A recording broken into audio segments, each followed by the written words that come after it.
I'm Logan Crawford, and right now on the Spotlight Network, we're exploring a deeply personal and powerful journey told through poetry. The name of the book, Silent Tears. It's written by a terrific author and poet. Her name is Jaslynn Gholson, and in the book, she shares her experiences with depression, abuse, loss, and resilience, using raw and emotional verse to give voice to the silent struggles so many of us endure. If you've ever faced hardship or want to better understand the strength it takes to overcome pain, this book is a must read. We're delighted to have this very talented author and poet join us here today on Spotlight. We thank the team at Storyline180.com for helping us put her in the spotlight today. And we ask viewers like you to support authors like her by subscribing to our channel and by purchasing her powerful book. The links are below this interview. Jaslynn, thank you so much for joining us here today on Spotlight. Thank you for having me. This is a powerful book. Are these poems that you've written over a number of years and collected and decided to put into a book of poetry? Yes, everything that was written, it was actually written while it was happening Hmm. or directly after. So, I mean, just for example, there is a poem and it's called Everyone But You. Hmm. And it starts off as a conversation. And I used to be very shut off, and I didn't really know how to express myself. The only way that I knew how to express myself was through poetry. So one day, well, before he was my abuser, he was actually like an awesome person to talk to. And he was the first person that I actually opened up to. Hmm. And he told me that I was beautiful. And it was back when I was really insecure, really broken. And he said, when he said that I was beautiful, it made me uncomfortable. And I kind of looked away from him. And he said, why are you doing that? Who did this to you? And I Hmm. said, what do you mean? He said, I tell you that you're beautiful and you look away from me. Who did this to you? And I didn't know how to answer the question. I just cried. And after that night, I wrote this poem and I gave it to him. And it starts off as, who did this to you? By this, what do you mean? The way I cry at night, the pain you hear in my screams. Who did this to you? Was it him? Not just him, but I like you more if you were slim. Not who cares about your size, baby girl, you're a prize. And just things like that. I'm Hmm. taking conversations and turning them into poetry. And um it was really just the only way that I knew how to express myself. And I never would have thought in a million years that I would be able to help people in the same way that I was able to help myself. Yeah. So it just really makes me feel good to be, here in this moment. Yeah, yeah. That's why it's important that you're sharing your story because a lot of people go through the same kinds of things that you went through. All of us have been hurt. All of us have been betrayed. I would think even all of us have been abused in one way or another, whether it's verbally, emotionally, or physically. So it's good to have other people know that there is hope. And I think they might find their own voice in your words. I think it's Absolutely. part of it. You've spoken about masking your pain for years. How did Yes. poetry help you break that silence? So the first time that I actually opened up to someone, I was about 22 or 23. Hmm. And I just never really felt comfortable enough to talk to anyone about anything that I was going through. And I also just didn't really know how to express myself. And it's crazy because when I was a child, I was actually molested. And for years, I actually just forgot. Like it was just something that I put in the back of my mind. And it didn't occur to me until I want to say I was about 21 or 22 and I was at work. And all of a sudden, the memory just came back. And the memory was so vivid, I could even smell him. And it was just so wild. And I guess at that moment, it was like I couldn't hide anymore. It was something that I kept putting behind me. And then um, one day, it was just like my body was like, we're not going to hide this stuff anymore.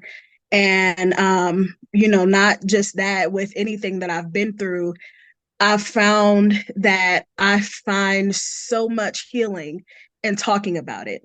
So to be a part of my life is to know that I'm going to be open, because it doesn't feel good to hold it in anymore. So if I'm going through something, I'm not going to be like, oh yeah, I'm fine if I'm not fine. Like I'm Right. going to express myself, because it's not good for me to hold it in. And I don't feel like it's good for anyone to hold it in. So I'm also that listening ear for anyone else as well, because I want you to know that this is a safe space for you as well.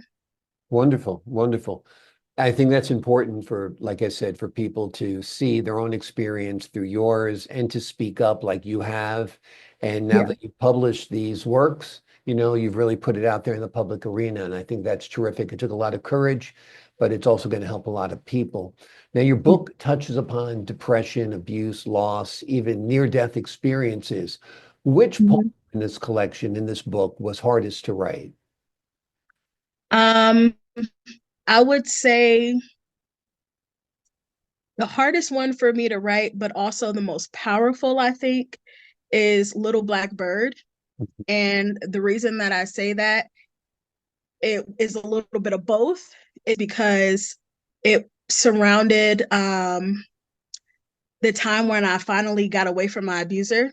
So it Mhm. was a part of my life that was hard, but it was also so empowering. Basically, when I was in my domestic violence situation, um, I was living with this man, and nobody knew I was living with this man. And I started to have like a lot of different concerns when it came to him. Mhm. And I was like, well, if things go wrong when I break up with him, nobody even knows that he's around. Nobody knows that he exists. So I need to get him around some people. Mhm. And when I got him around some people, that's kind of when he started his abuse. Mhm. So me trying to leave him turned into, you're never going to leave me. Mhm. And that's when the abuse started, when I tried to leave. So from that point, it was more so a daily fight.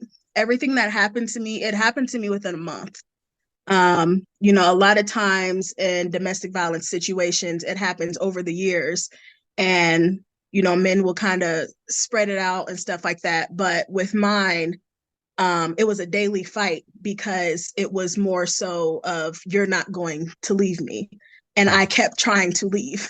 Right. And it wasn't just a hold on what he was doing to me, but it was also, I know where you live, I know where your family lives.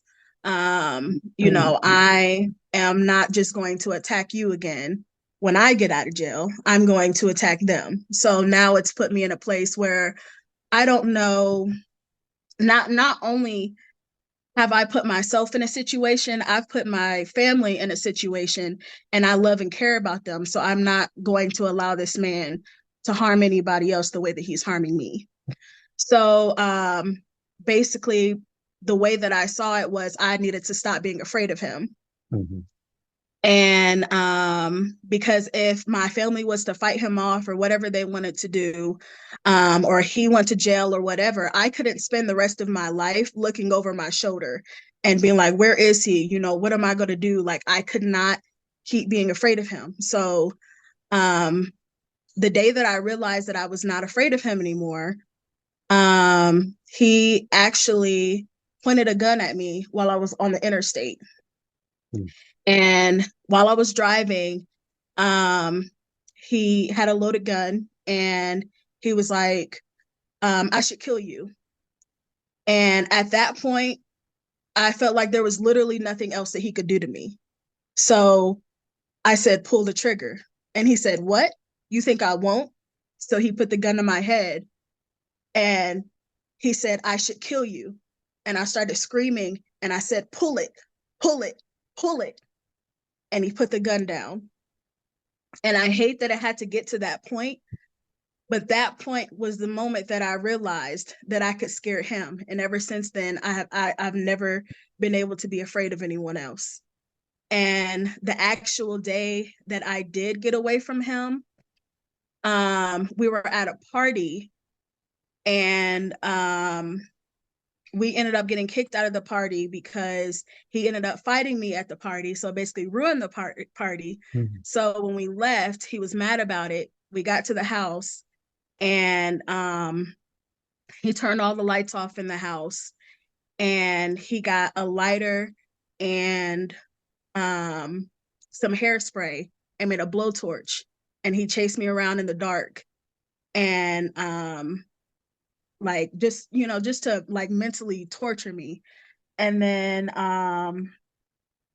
he just did a few different things that night to try to scare me. And then that night I was trying to think of how I was going to be able to make it to the police, because the thing is, any phone calls that I have, they had to be answered on speakerphone. If I was to use the restroom, I cannot be in the restroom by myself. I had to have the door open. When I would be at work, every single text message had to be answered within a certain amount of time. My breaks I had to go home and spend them with him. Like it was all just a mental control. And then the thing is, if we fought the night before, I was not allowed to go to work because nobody could see any bruises on me, and nobody could see that I was traumatized. So he would not let me go to work until I was okay for him. So I knew that since we fought the night before, I was not going to be able to go to work the next day to be able to call the police. So I prayed that night, and I said, Lord, please, if you can get me out of this situation, I will never allow myself to be in another situation like this. And usually my alarm would go off about 7:30, but my phone was dead. I didn't even know where it was at the time. But my phone was dead. And at 7:27, a little black bird came and sang next to my window, and it woke me up. And when I woke up, he was still drunk and he could not move. Any other time, he would be up already, standing over me, making sure that I'm not going anywhere. And he could not move out of that bed. And I was able to go to work, call the police, and get him out of my house. Amazing. So that's Little Black Bird. Yeah, well, it's a powerful story. We're glad you rose above it all. Glad you got that person out of your life. Glad you found the strength to leave and to, call his bluff, basically.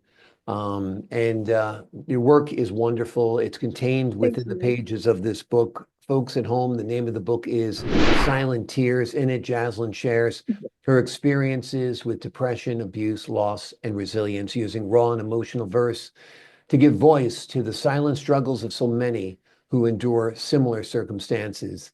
If you've ever faced hardship or want to better understand the strength it takes to overcome pain, this book is a must read. Jaslynn, thank you so much for joining us here today on Spotlight. Thank you. Appreciate your time. And to the folks at home, I'm Logan Crawford, thanking you for your time this time. Until next time on Spotlight.